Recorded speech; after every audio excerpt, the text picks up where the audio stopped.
Officer, I have a valid disabled veteran parking permit. These are given out like candy. You look strong enough to walk from the regular parking lot to here?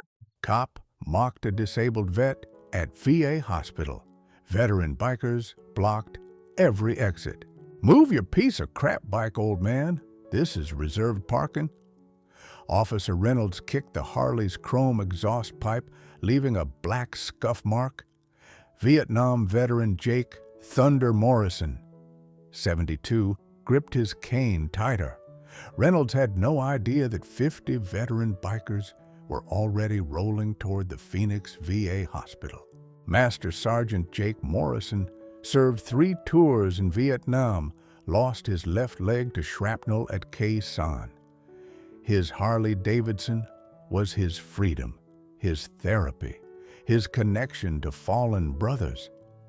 Without it, the VA appointments that kept him alive became impossible. Jake's arthritis-gnarled fingers found his phone.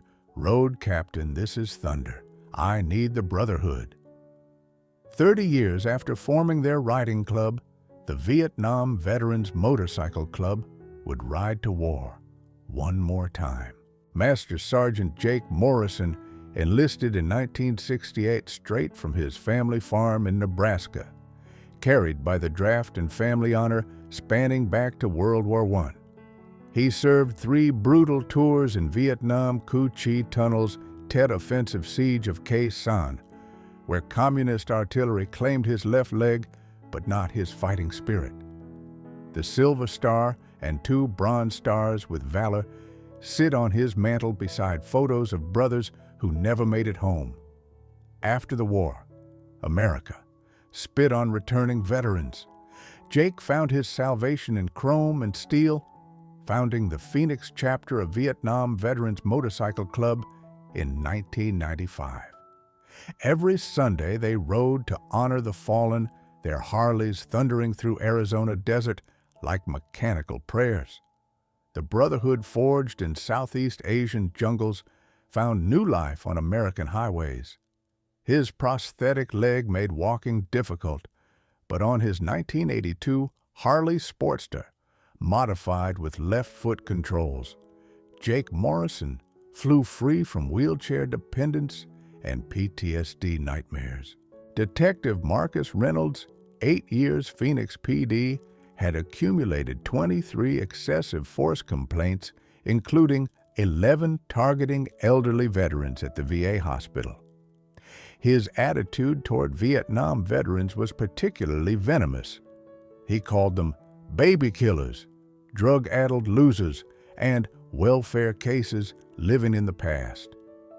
Reynolds himself had never served, washing out of police academy twice before political connections secured his badge. His father, a Vietnam veteran, had committed suicide when Marcus was 12, a trauma that transformed grief into rage directed at anyone wearing military patches. What Internal Affairs didn't know, Reynolds systematically targeted veteran gatherings, motorcycle clubs, and VA events to humiliate men who reminded him of his father's weakness. Road Captain Steele Martinez. Jake's second-in-command maintained contact with 47 motorcycle clubs across the Southwest Vietnam veterans, MC Rolling Thunder, American Legion Riders, Marine Corps League Riders. Their encrypted radio network could mobilize 500 veteran bikers within 2 hours for emergencies, funerals, or when any brother faced trouble civilian authorities couldn't handle. "Sir, I have a valid disabled veteran parking permit," Jake said, calmly showing his federal placard while leaning heavily on his aluminum cane, the Purple Heart license plate clearly visible on his Harley. Reynolds snatched the permit, examining it with exaggerated suspicion. "These things are handed out like candy. You look capable enough to walk your ass from regular parking." "Officer, I lost my leg in Vietnam at Khe Sanh. Walking long distances is medically impossible." "Vietnam?" Reynolds laughed cruelly. You mean that bullshit war where you baby killers got your asses kicked by farmers with AK-47s? Maybe if you hadn't been high on dope the whole time, you'd still have both legs. Jake's hand trembled on his cane, not from age, but from controlling 50 years of survivor's guilt and rage. He'd faced North Vietnamese regulars with more honor than this badge-wearing coward. Please, officer, I have chemotherapy appointments. Without my bike, I can't get home. Should have thought about that before you decided to take up a real American's parking space you has been. The words hit Jake like incoming mortar rounds, each syllable designed to wound deeper than shrapnel. Army veteran Maria Santos, 58, working VA patient transport, approached with her phone recording. "Is there a problem here, Master Sergeant Morrison?" "Ma'am, step back from this police investigation." Reynolds ordered, his voice carrying the authority of someone who'd never faced real danger. "This isn't investigation. This is harassment of a decorated combat veteran," Santos replied, her own service medals visible on her VA uniform. Other veterans emerged from the hospital like reinforcements responding to contact Navy veteran Robert Kim, in his wheelchair, Air Force veteran Jennifer Walsh, on crutches, young Iraq War veteran Tommy Cruz with his service dog. All carried phones documenting systematic abuse. Dr. Michael Torres, VA hospital director and Marine veteran, appeared with 2 security officers. Detective Reynolds, Master Sergeant Morrison, is undergoing cancer treatment and requires accessible parking for medical appointments. Perhaps there's been a misunderstanding. No misunderstanding, Doc. This faker is getting cited and towed. Reynolds' voice echoed across the parking lot where 23 veterans now watched in growing anger, their own service memories triggered by familiar injustice. Word spread through the VA hospital like wildfire. The same communication network that had kept soldiers alive in combat zones now carried news of a brother under attack.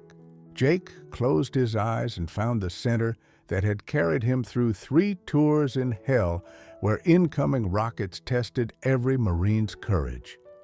When he opened them, his voice carried the steady authority of a non-commissioned officer who'd led men through the Tet Offensive, Road Captain Martinez. "This is Thunder. I'm at the Phoenix VA, and I need immediate Brotherhood response." He explained the situation without emotion, just tactical facts, the way soldiers communicate under fire. Military bearing demanded composure even when facing humiliation from those he'd bled to protect. "Copy, Thunder. Brothers are rolling. ETA 15 minutes. Do not let them tow your bike." "Roger, Road Captain. I'll hold position." Jake pocketed his phone and looked directly at Reynolds with the 1,000-yard stare that had intimidated Viet Cong snipers. "Officer, I've contacted my riding club. These are all combat veterans who understand brotherhood and honor. Perhaps we could wait for their arrival." "I don't give a shit about your biker gang. Your hog's getting impounded in 5 minutes." But something had shifted in Jake's bearing. The confused old man was gone, replaced by the master sergeant who'd called in artillery strikes on enemy positions. His shoulders squared despite the cane. "Then we wait," Jake said quietly. "Marines never abandon their posts, and bikers never abandon their brothers." The rumble of distant Harleys was already beginning to echo off hospital walls. Road Captain Steele Martinez's emergency call went out across the Southwest like a cavalry charge. "All chapters alert. Thunder down at Phoenix VA. Cop harassment in progress. Disabled combat. Veteran under attack. All available brothers roll immediately. This is Code Red." The radio responses crackled with urgency across 47 motorcycle clubs. Phoenix, VVMC, rolling with 12 bikes, ETA 10 minutes. President Gunnar Williams, Tucson Rolling Thunder, en route with 8 brothers. Road Captain Torres, Flagstaff American Legion riders, 6 bikes rolling hard.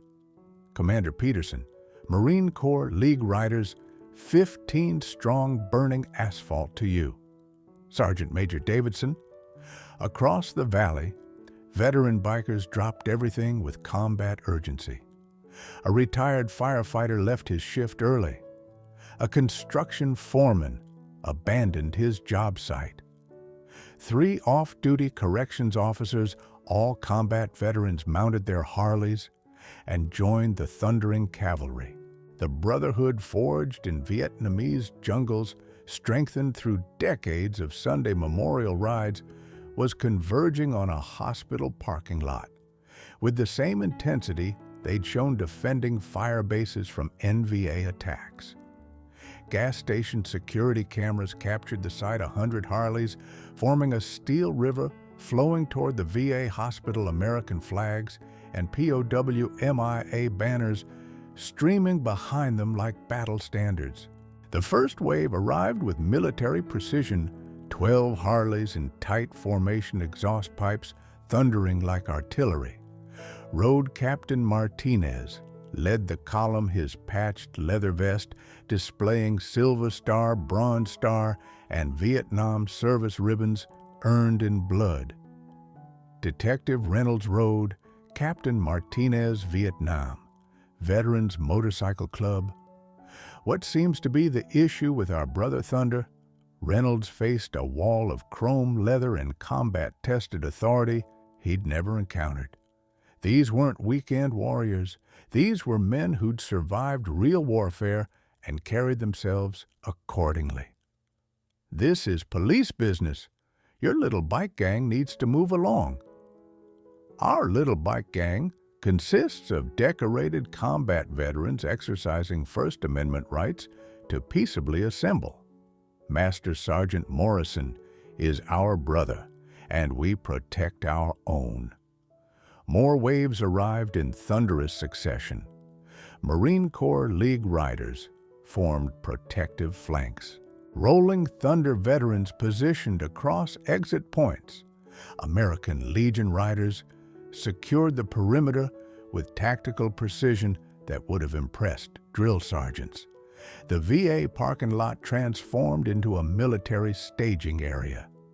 73 motorcycles surrounded Jake's Harley like armored cavalry protecting supply wagons.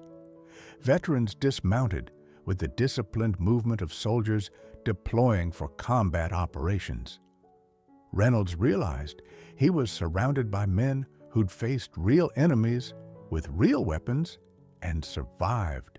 "You bikers can't intimidate me with your tough guy show," Reynolds snarled, but his voice cracked as more Harleys roared into the lot with mechanical thunder. President Gunnar Williams arrived on his customized Heritage Softdale combat ribbons and POW MIA patches, covering his leather vest like medals of honor.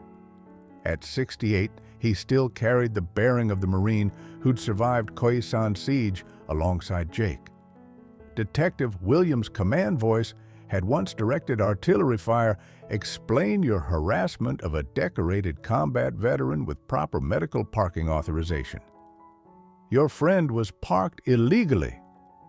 Master Sergeant Morrison served 3 tours in Vietnam, lost his leg-saving Marines under fire, and possesses federal disabled veteran documentation. What law has he violated? Reynolds' radio crackled with panic. "Unit 23, what's your status? We're getting reports of biker gang mobilization at the VA. Negative dispatch. These are veterans exercising constitutional rights." Channel 15, news helicopter appeared overhead, broadcasting live coverage of the confrontation spreading across social media with hashtags "Thunder Needs Justice" and "Veteran Bikers Unite trending nationally. Williams smiled with the cold satisfaction of someone who'd survived mortar attacks. "Detective, you might want to call your supervisor. This situation just went very public, and we're not leaving without our brother." President Williams' presence transformed the parking lot into a veteran formation that would have impressed generals at the Pentagon. 89 combat veterans stood in formation around their motorcycles, while Williams systematically dismantled Reynolds' position with precision earned through decades of military leadership. "Detective Reynolds, we have your complete record here," Williams announced, holding a tablet displaying personnel files. 23 excessive force complaints, including 14 specifically targeting elderly veterans at this exact location. That's systematic harassment of a protected federal class. Reynolds' face went ashen as he realized the veteran network's intelligence capabilities rivaled military operations he'd never experienced. "How did you obtain my personnel?" Master Sergeant Morrison earned his Silver Star through combat heroics that saved 6 Marines from certain death. "You've earned complaints through systematic abuse of citizens who sacrificed for your freedom.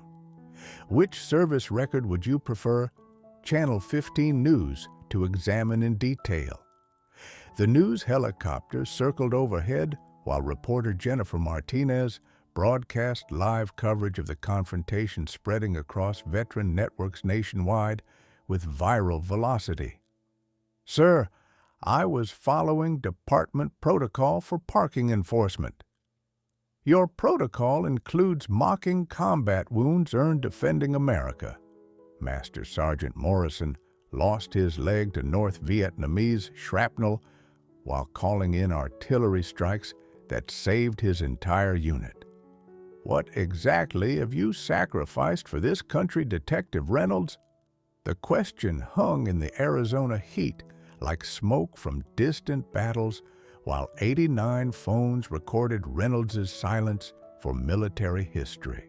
Retired JAG Colonel Patricia Santos emerged from the crowd, briefcase in hand and federal authority backing every word. "Detective Reynolds, your psychological evaluation from 2019 reveals some concerning patterns. Unresolved trauma regarding father's military service and subsequent suicide, resulting in displaced aggression toward veteran populations." Reynolds went completely pale.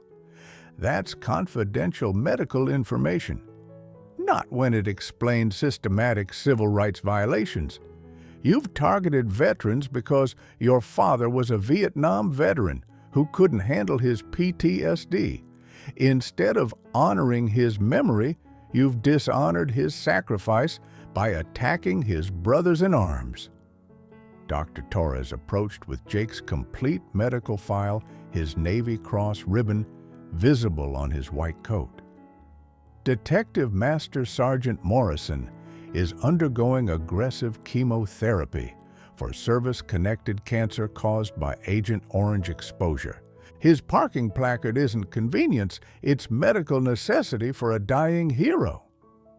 The tow truck driver, seeing 89 angry veterans surrounding the vehicle, radioed his dispatcher with obvious nervousness. "Dispatch, I'm not touching this bike. These are combat veterans, not criminals. This whole situation feels like harassment." Road Captain Martinez held up his phone, displaying viral statistics. 200,000 views and climbing exponentially. Let Our Justice for Thunder is trending on 5 social media platforms. This story is going international through veteran networks worldwide. Reynolds keyed his radio with hands shaking like leaves in a hurricane. "Dispatch, I need immediate supervisor response at the VA." "Copy Unit 23. Captain Morrison is en route with internal affairs. Federal investigators are also responding to civil rights complaints." Police Captain David Morrison, no relation to Jake, but an Army veteran who understood both military honor and civilian law enforcement, arrived in full uniform, his own combat infantry badge visible on his chest.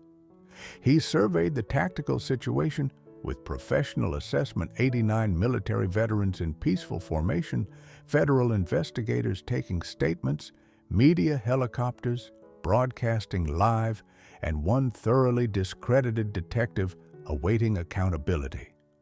President Williams Captain Morrison reporting, "I offer my personal apology and the department's complete support in resolving this unconscionable harassment."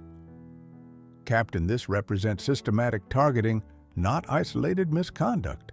We've documented a clear pattern of anti-veteran discrimination requiring federal intervention.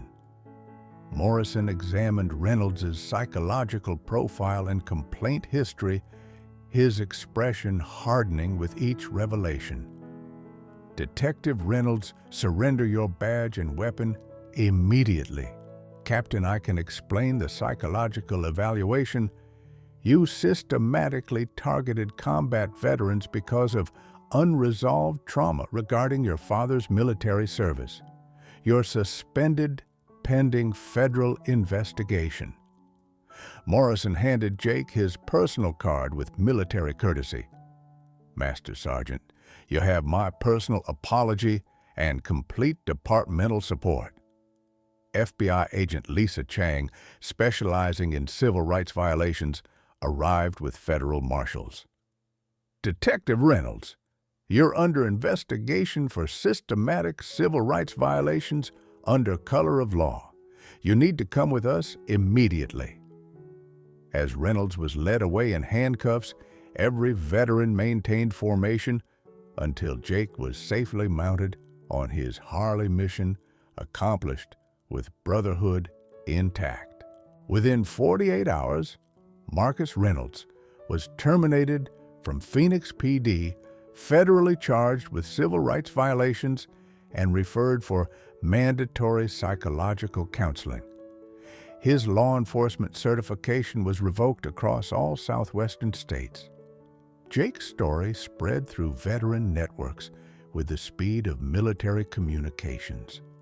The Veterans of Foreign Wars American Legion Vietnam, Veterans of America, and Rolling Thunder issued joint statements demanding nationwide protection for veteran gatherings and motorcycle club activities. Phoenix police implemented emergency policy changes within 1 week, the Thunder Protocol, requiring supervisor approval and sensitivity training for any enforcement involving veteran groups or disabled veterans. The city settled Jake's civil rights lawsuit for $180,000 plus coverage for all his remaining medical treatments. Most importantly, his independence and dignity were restored with institutional guarantees preventing future harassment. The Veteran Biker Network established permanent protective protocols, ensuring no combat veteran would face such abuse alone ever again. The Thunder Protocol became a model for law enforcement agencies nationwide. 38 states adopted legislation specifically protecting veteran motorcycle clubs from harassment and discriminatory enforcement practices. Jake transformed from victim to advocate, speaking at police academies about veteran recognition and proper treatment of service-connected disabilities. His presentations reached thousands of law enforcement officers, annually building bridges between police and veteran communities. Congressional Veterans Affairs hearings resulted in the Morrison Thunder Act federal legislation protecting veteran gatherings, motorcycle clubs, and commemorative rides from discriminatory law enforcement practices. The Phoenix VA Hospital dedicated a section of parking as Thunder's Row, with reserved spaces for veteran motorcycle clubs attending medical appointments, group therapy, or memorial services. A national veteran biker crisis hotline was established, staffed by retired military personnel and experienced riders trained to handle harassment cases with immediate legal and advocacy support. The Phoenix veteran biker community evolved beyond social riding into a comprehensive support network.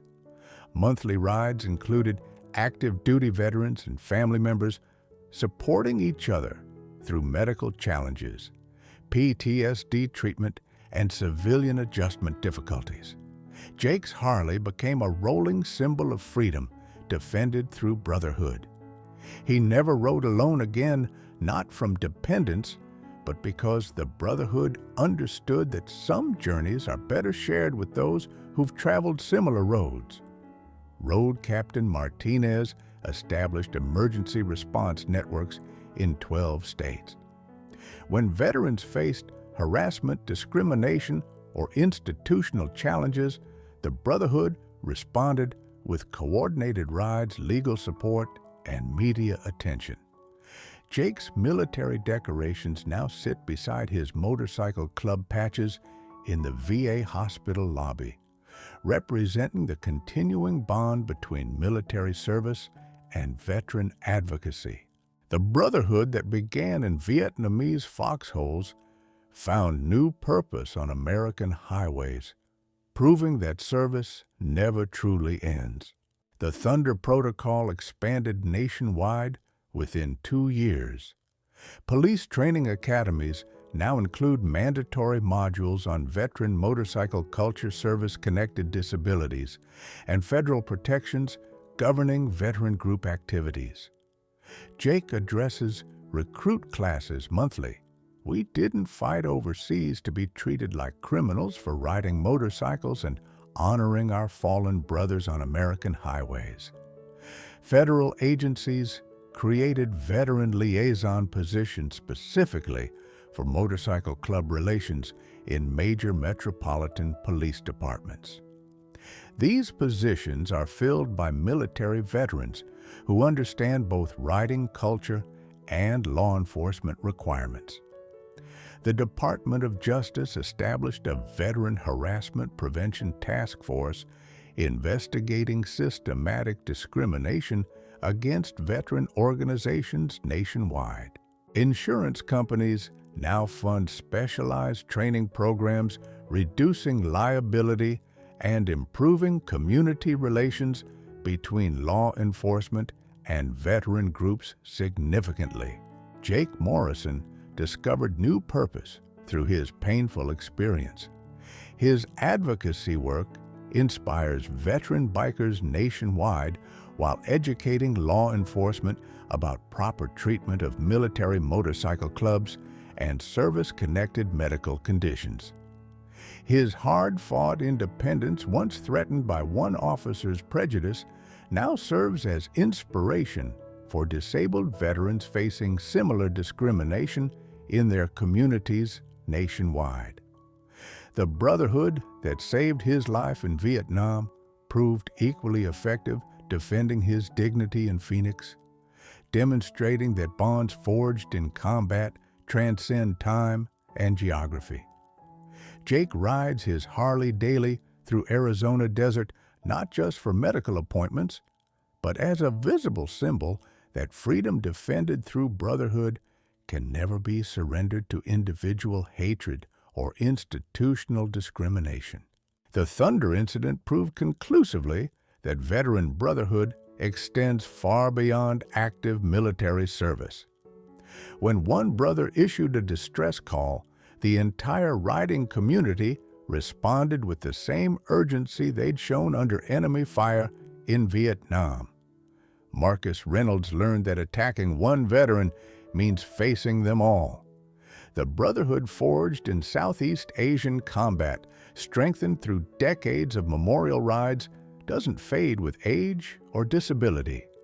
Live to ride, ride to live isn't just a motto, it's a sacred promise that no veteran rides alone, whether facing enemy mortars or corrupt authority. Some engines never stop running, some promises last forever, and some brothers never truly come home. They just change their transportation while continuing the mission. In the end, Jake Morrison learned that the same brotherhood that carried him through Vietnamese jungles would carry him through American injustice. The uniform changes to leather and chrome, but the promise remains eternal. No brother left behind, no matter the road.